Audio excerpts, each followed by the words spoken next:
ও তো আজকে এক স্টেটাসে শিল্পকলা এবং বাংলা একাডেমি দুটা দফা দিচ্ছে। ধন্যবাদ যে আমার স্ট্যাটাস বাংলা একাডেমি খুব গুরুত্বের সাথে নেয়। ধন্যবাদ সবাইকে, আসসালামু আলাইকুম। আপনারা যারা এই সময় এসছেন, এই জ্যাম ট্যাম উপেক্ষা করে সবাইকে ধন্যবাদ। এবং একই সাথে এখানে যারা উপস্থিত আছেন তারা আমার শিক্ষক মোহাম্মদ আজম, আমার প্রকাশক মোহাম্মদ নাজিমুদ্দিন এবং সারওয়ার তুষার এবং তুহিন খান তো আমার কিছু না। তো তাদের কথাই আমরা শুনবো। মূলত যেহেতু একটা সুযোগ হয়েছে কথা বলার, আমি কয়েকটা জিনিস নিয়ে একটু কথা বলতে চাই। সংস্কৃতির রাজনীতি এই জায়গা থেকে আমার খুব বেশি বোঝাপড়া আছে কিনা আমি জানি না, কিন্তু সংস্কৃতির একটা বড় অংশ সাহিত্য, সেটার সঙ্গে আমার একটা যোগাযোগ আছে। আমি যেহেতু সাহিত্য লিখি, মূলত ফিকশন লিখি, মাঝে মাঝে টাকা পয়সার জন্য একটু এর বাইরেও সমালোচনাও লিখি। তো আমি যেভাবে আসলে সাহিত্যকে দেখি, আমার কাছে আসলে মনে হয় যে জীবনের সবচেয়ে সুন্দর ভাষাটা আসলে সাহিত্য। এবং একই সাথে সাহিত্য যেভাবে জীবনকে অনুবাদ করতে পারে, আমার মনে হয় না যে অন্য কিছু সেভাবে অনুবাদ করতে পারে। তো আমরা আশাই করতে পারি আমাদের জীবনের সংকট, আমাদের জীবনের ভালোবাসা, দুঃখ সব কিছু আসলে সাহিত্য কিছুটা হলেও ধরবে। কিন্তু আমার প্রশ্ন আপনাদের কাছে যে গত 15-16 বছর কিংবা গত 30 বছর ধরে যেসব সাহিত্য কোট আনকোট আমরা দেখে এসেছি, সেগুলোর মধ্যে আপনি আপনার নিজেকে কতটুকু খুঁজে পান? আমরা বাঙালি মধ্যবিত্ত অভিজাত সমাজ বা আহমদ ছফার কথা ধার করে যদি বলি যে বাঙালি মুসলমানের যে সংকট, সেটা আমাদের সাহিত্যে উঠে এসছে কিনা। আমি যখন বাংলাদেশের বইটই পড়ি, আমি প্রতি বছর বাংলাদেশের যে বইমেলাটা হয়, অমর একুশের বইমেলা, সেখান থেকে অ্যারাউন্ডলি 1 লক্ষ টাকার বই কিনি। তো 1 লক্ষ টাকা আমি জমাই পুরো বছর ধরে, আমার টাকার উৎস। আমি যেসব বই পড়ি সেসব বইতে আমি পাই জুবায়ের কাঁদছে, আরও কাঁদছে, কেন কাঁদছে? কিন্তু আমার যে সংকট, সেই জিনিসটা আমার খুঁজতে হয় গিয়ে জাপানিজ হারুকি মুরাকামির কাছে, ফিওদর দস্তয়েভস্কির কাছে। কিংবা আমি যদি আপনাদেরকে একটু মনে করাই, জুলাই মাসে আমাদের মধ্যে কি চলছিল। আমরা সারা দিন ধরে এক ধরনের ভয়ঙ্কর দৃশ্য দেখতাম। রাতে যখন ঘুমোতে যেতাম, আমরা কিন্তু আমাদের বাস্তবতা এবং স্বপ্নকে আলাদা করতে পারতাম না।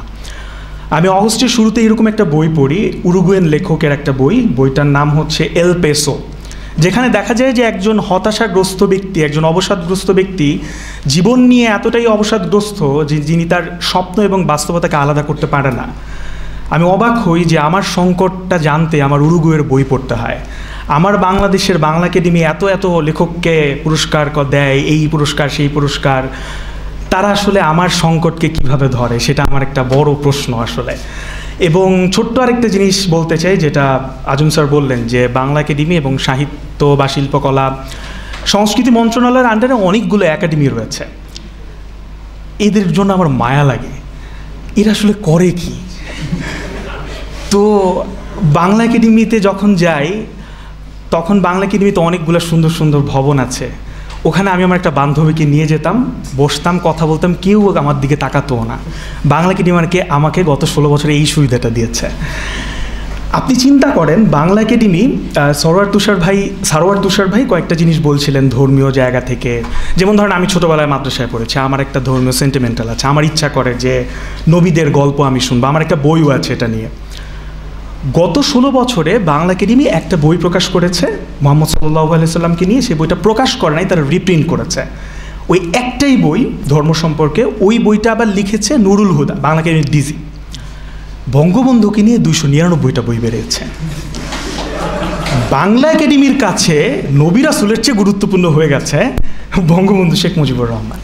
সো আমার কাছে আসলে টোটাল জায়গাটাকেই মনে হয় যে সাহিত্যের বোঝাপড়ার জায়গায় আমি আবুল মনসুর আহমেদের কথা ধার করতে চাই, যারা কালচারাল ইজারাদার হতে পারতেন, বা যারা আসলে অভিজাত শ্রেণীর হয়ে বাংলা সাহিত্য কেমন হবে, বাংলা শিল্প সংস্কৃতির রাজনীতি কেমন হবে, সেটা নিয়ে যারা প্রতি বছর বেতন পান, গাড়ি দিয়ে বাংলা একাডেমিতে ঢোকেন, শিল্পকলা একাডেমিতে ঢোকেন, তারা আসলে শিল্পের সাহিত্যের রাজনীতিতে কী ন্যারেটিভ তৈরি করেছেন। এই জায়গা থেকে 2টা বইয়ের কথা বলে শেষ করি। বাংলা একাডেমির যে সদ্য নিয়োগপ্রাপ্ত ডিজি স্যার মোহাম্মদ আজমের লেখা একটা বই আছে, সংস্কৃতির রাজনীতি ও বাংলাদেশ। এই বইতে উনি গত 200 বছর ধরে যারা সংস্কৃতির রাজনীতি নিয়ে যারা কাজ করেছেন, আমাদের মধ্যে যে অবচেতন মনের যে বিষয়গুলো, যে চিন্তাগুলো সংস্কৃতিকে প্রভাবিত করেছে, সেই বিষয়গুলো নিয়ে আলাপ করেছেন। কিন্তু আমার কাছে মনে হয়েছে এই সময়ের, বিশেষ করে আমরা যারা কোট অ্যান্ড কোট জেনজি হয়েছি, তাদের কাছে সাহিত্যের যে ভাষা হওয়া উচিত ছিল, তারা যেসব চিন্তার মাধ্যমে সাহিত্যের রাজনীতিকে প্রভাবিত করেন, সেই জায়গাটা মনে হয় এখানে একটু কম অ্যাড্রেস করা হয়েছে। এবং একই সাথে বাংলা শিল্পকলা একাডেমি, বাংলাদেশ শিল্পকলা একাডেমির সদ্যনিয়োগ প্রাপ্ত যিনি হয়েছেন সৈয়দ জামিল আহমেদ, এবং তাকে নিয়ে এক ধরনের ধর্মীয় একটা মন্তব্য নিয়ে কথা হয়েছে। তিনি একটা বইয়ের কথা সংবাদ সম্মেলনে বললেন, পরে আমি ওই বইটা নিলাম। বইটার নাম হচ্ছে in praise of Niranjan, Islam theatre in Bangladesh. সেখানেও তিনি থিয়েটার ইন বাংলাদেশ এবং ইসলামের প্রসঙ্গকে যেভাবে তুলে ধরেছেন, আমার কাছে আসলে মনে হয়েছে সেটাও বেশ সাংঘর্ষিক এবং সমস্যাকর। সো আমি বুঝাতে চাচ্ছি যে যারা আসলে আমাদেরকে ন্যারেটিভ তৈরি করে দিতে পারেন, তাদেরও আসলে ভাবার সুযোগ আছে, তাদের চিন্তা কতটা পরিষ্কার। Thank you very much.